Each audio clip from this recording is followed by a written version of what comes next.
Welcome, knowledge seekers and professionals, to the channel of the Swiss Journal of Radiology and Nuclear Medicine. A quick heads up, the following audio does not include any images, tables, or other additional information. If you're interested in the following paper, please visit our website listed in the caption below. Now, let's get started. Today, we're going to dive into the scientific publication with the title Intraosseous Schwannoma of the Upper Extremity, a single institutional experience and review of literature. Nanla Barwani, Abhijit Ashok Solanki, Dhruv Patel, Ritesh Sathar, Keval Patel, Ishan Arora, Ashok Govada, and Shashank Pandya. Introduction.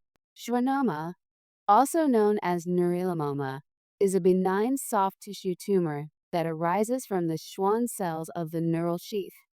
It accounts for nearly 5% of all benign soft tissue tumors. The most affected regions are the head and neck, which are rich in spinal and cranial nerve supply. Intraosseous schwannoma, a rare form of schwannoma, constitutes only 0.2% of all primary bone tumors. The proposed mechanism for its intraosseous origin is the proximity of nerve fibers to blood vessels within the medullary canal of the bone. Intraosseous schwannoma can affect bones through three possible pathways. A. Direct origin from within the bone. B. Origin from the nutrient canal. C. From nearby soft tissue, leading to bony erosion. The head and neck region, particularly the mandible, is most commonly involved, followed by the maxilla, petrous bone, spine, and less frequently, long bones such as the tibia, fibula, radius, and ulna. Intraosseous schwannoma is often associated with conditions such as Carney syndrome or neurofibromatosis 1. Given the rarity of this entity, histopathological examination is crucial for a definitive diagnosis. In this study, we present 3 cases involving the fifth metacarpal, proximal ulna, and scapula to demonstrate the clinical and radiological features and treatment options for intraosseous schwannoma. To the best of our knowledge, the literature on intraosseous schwannoma is limited to case reports and small case series. This case series aims to highlight the various bones of the extremities affected by this rare lesion, differentiate it from other bone lesions, and discuss the best available treatment options. Case presentation. Case 1. A 20-year-old male presented to an outpatient clinic with pain and swelling around his right shoulder, persisting for 6 months. The swelling had progressively worsened over the past 1.5 months. He had no family history of similar issues, no history of trauma, and no medical comorbidities. Clinical examination. Clinical examination revealed swelling on the dorsum of the little finger with tenderness on pressure. There was no warmth, redness, or neurovascular deficit observed around the medial aspect of the hand. Imaging. X-rays showed a well-defined lytic lesion with a cortical breach on the medial border of the shoulder. No periosteal reaction, calcification, or abnormal soft tissue was observed. Magnetic resonance imaging revealed an intraosseous lesion involving the entire scapula, extending into the soft tissue on both the dorsal and volar aspects of the shoulder. The lesion displayed similar signal intensity to surrounding muscle on T1 weighted images, but brighter signal intensity on T2 weighted images. Biopsy. A core needle biopsy was performed in the planned incision line. Histopathological examination showed spindle-shaped cells arranged in fascicles. Both Ontoni A and Ontoni B cells, characteristic of a schwannoma, were present. There were no signs of necrosis, excessive mitosis, or abnormal nuclei. Immunohistochemistry. Immunohistochemical staining for 100 and SOX10 proteins was performed, showing positive staining throughout the sample, further supporting the diagnosis of schwannoma. Treatment. Surgery was planned, and a posterior skin incision was made to perform a total scapulectomy. The proximal humerus was then fixed to the clavicle using Proliene mesh and non-absorbable sutures. Post-surgery, the shoulder was immobilized for 3 to 4 weeks, followed by physical therapy to gradually restore abduction, adduction at the shoulder joint, and flexion and extension movements at the elbow joint. Follow-up. The patient was monitored both clinically and radiologically. Follow-ups were conducted monthly for the first 3 months and then every 3 months for 1 year. At 60 months post-surgery, there were no signs of recurrence. Case 2. A 27-year-old woman presented to an outpatient clinic with a complaint of pain and swelling around her right elbow for 6 months. The symptoms had gradually worsened over the past month. She had no family history of similar issues, no history of trauma, and no medical comorbidities. Clinical examination. The clinical examination revealed swelling on the posterior aspect of the elbow with tenderness on pressure. There was no warmth, redness, or neurovascular deficit observed around the elbow joint. Imaging studies.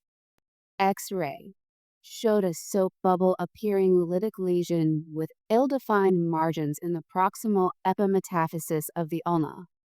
There was no associated cortical breakdown or soft tissue involvement. Based on this finding, a giant cell tumor was a differential diagnosis. Magnetic resonance imaging showed a well-defined lesion with ESO to hypo-intense signal on T1 weighted images and hyper-intense signal on T2 weighted and STIR images. No cortical breakdown or soft tissue involvement was noted. Radionuclide systemicity scan performed to rule out Brown's tumor due to an elevated parathyroid hormone level of 84.1 picograms per milliliter. The scan was negative, and no parathyroid adenoma was found. Histopathological examination. A core needle biopsy was performed along the line of a future incision. The histopathological examination revealed spindle cells arranged in bundles and fascicles, with the presence of both Ontoni A and Ontoni B cells. There was no necrosis, mitosis, or nuclear atypia.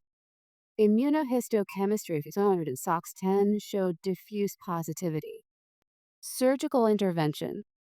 Surgery was planned using a posterior approach to the olecranon for extended curettage. The defect was filled with calcium hydroxyapatite crystals. The elbow was immobilized in a slab for 4 weeks. Physiotherapy was initiated to regain movement in the elbow joint, starting with flexion and extension, followed by pronation and supination.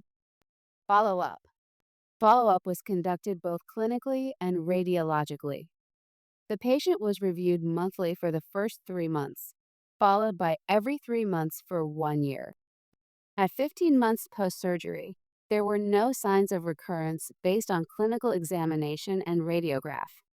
Case 3.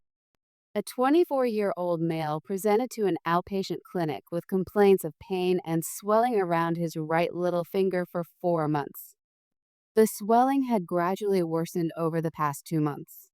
There was no family history of similar issues, no history of trauma, and no medical comorbidities. Clinical examination. Clinical examination revealed swelling on the dorsum of the little finger with tenderness on pressure. There was no warmth, redness, or neurovascular deficit observed around the medial aspect of the hand. Imaging studies. X-rays showed a well-defined lytic lesion with a cortical break involving the head of the fifth metacarpal bone. Additionally, there was a dislocation of the joint between the metacarpal and the first phalanx. There was no periosteal reaction, calcification, or abnormal soft tissue observed on the X-ray. Magnetic resonance imaging revealed an intraosseous lesion involving the head of the fifth metacarpal. The lesion extended into the soft tissue on both the dorsal and volar aspects of the metacarpal. The lesion exhibited similar intensity to surrounding muscle on T1 weighted images and a brighter intensity on T2 weighted images. Histopathological examination. A core needle biopsy was performed along the planned incision line. Microscopic examination of the tissue showed spindle-shaped cells arranged in fascicles. Both Antoni A and Antoni B cells, characteristic of a specific type of tumor, were present. There were no signs of necrosis, mitosis, or abnormal nuclei. Immunohistochemical staining for SJORANM proteins was performed, revealing positive staining throughout the sample, which supported the diagnosis. Treatment. Surgery was planned using a dorsal approach to access the metacarpal bone for extended curettage. Postoperatively, a mess-up splint was applied to the hand for 4 weeks to immobilize it. Physical therapy was then initiated to gradually restore flexion and extension movement of the metacarpophalangeal joint of the little finger. Follow-up. The patient was monitored both clinically through physical examination and radiologically with imaging to track progress. Follow-up visits were conducted monthly for the first 3 months, followed by every 3 months for a year. At 13 months post-surgery, there were no signs of recurrence. Results. In this study, 3 patients were diagnosed with Intraosseous Schwannoma. The study showed a male predilection, with the mean age of the group being 23.66 years. The presenting symptoms were pain and swelling in all cases. The mean follow-up was 17 months. Extended curettage was performed in 2 out of 3 cases, and total scapulectomy was performed in 1 out of 3 cases. There were no complications, and none of the patients had recurrence at the last follow-up. Review of literature. We conducted a search of PubMed and Google Scholar using the keywords Intraosseous Schwannoma, extremity bones, and long and short bones. Our search covered publications from 2010 to 2023 and included all types of studies. Discussion. Schwannoma, or neurulomoma, is a benign tumor originating from Schwann cells, typically arising in sensory nerves due to the higher number of Schwann cells surrounding the axons. In 1923, Masson coined the term schwannoma to distinguish these from neuromas and other peripheral nerve sheath tumors. The involvement of interosseous regions in schwannomas is rare. A study by Knight and others reviewed 234 cases and found 170 cases in upper limbs, 64 cases in the lower limbs, and only 6 cases within bone or muscle. This case series presents the clinical and imaging findings of 3 cases. We combined our findings with those from existing literature to enhance understanding of the clinical and radiological features and to guide the management of these rare entities. The most common presenting symptoms are pain and swelling around the affected area, with a long history and slow onset. Some reports also mention sensory or motor involvement and pathological fractures as presenting complaints. The usual age of presentation is between the 2nd and 5th decade of life, with females more commonly affected. In our study, we evaluated 35 patients with a female-to-male ratio of approximately 3:1. We conducted a search of PubMed and Google Scholar using the keywords Intraosseous Schwannoma, extremity bones, and long and short bones, and our search showed 31 studies on this topic. The most commonly affected long bones in our study were the femur, followed by the tibia, and then the humerus and scapula. Radiographically, intraosseous schwannoma appear as well-defined osteolytic lesions with a lobulated appearance, a thin rim of sclerosis, a narrow zone of transition, and cortical expansion or erosion. MRI findings show that these lesions are hypointense to isointense relative to surrounding tissues on T1 weighted images and hyperintense on T2 weighted images. A characteristic MRI feature is the target sign, where Ontoni B cells surround Ontoni A cells, though this is more common in soft tissue schwannoma. None of our cases exhibited the target sign. Due to their nonspecific symptoms and rarity, diagnosing these tumors can be challenging. Histopathological examination and immunohistochemistry are crucial for diagnosis. Histopathological examination typically reveals Ontoni A and Ontoni B areas with spindle cells, and immunohistochemistry shows S100 protein positivity, which is characteristic of schwannoma. The treatment of choice for these tumors is curettage, followed by filling the defect with bone graft, allograft, or bone cement.